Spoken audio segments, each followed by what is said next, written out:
It's getting really busy these days. So today we had programming. First of all, functions that we started doing more about.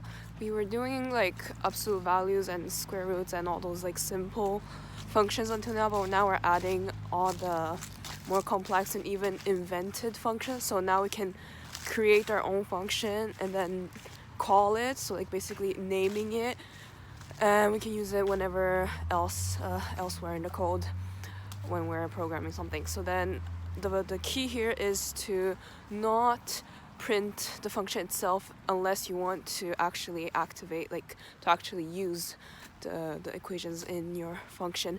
Because if you every time you print the function, let's say print function kutoka, let's say, then that's gonna literally operate once again rather than like printing out the answer. If that's what you want, you have to make the function print itself before you start printing, so that at the bottom when you print whatever the variable which is associated to the function. So it's a whole complication about when it does what at the ending. If you try to print just a variable and the variable is written inside your code, that it gives the result of the function. That's how you're supposed to actually do it, instead of like replugging in the function. In calculus, we're drawing all the graphs, curves drawings, and it's actually a very long process to do because you have to find the first, well, obviously the normal function, the x and y's, and the first derivative, which is the first slope of the function, and then the second derivative, which is the double, so prime.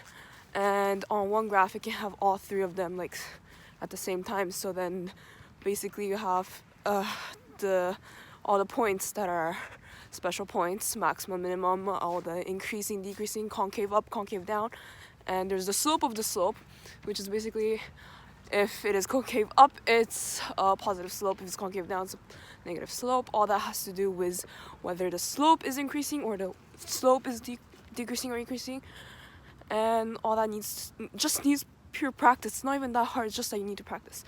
And then we had English. Well, English is not that much of any technical things, but just reading.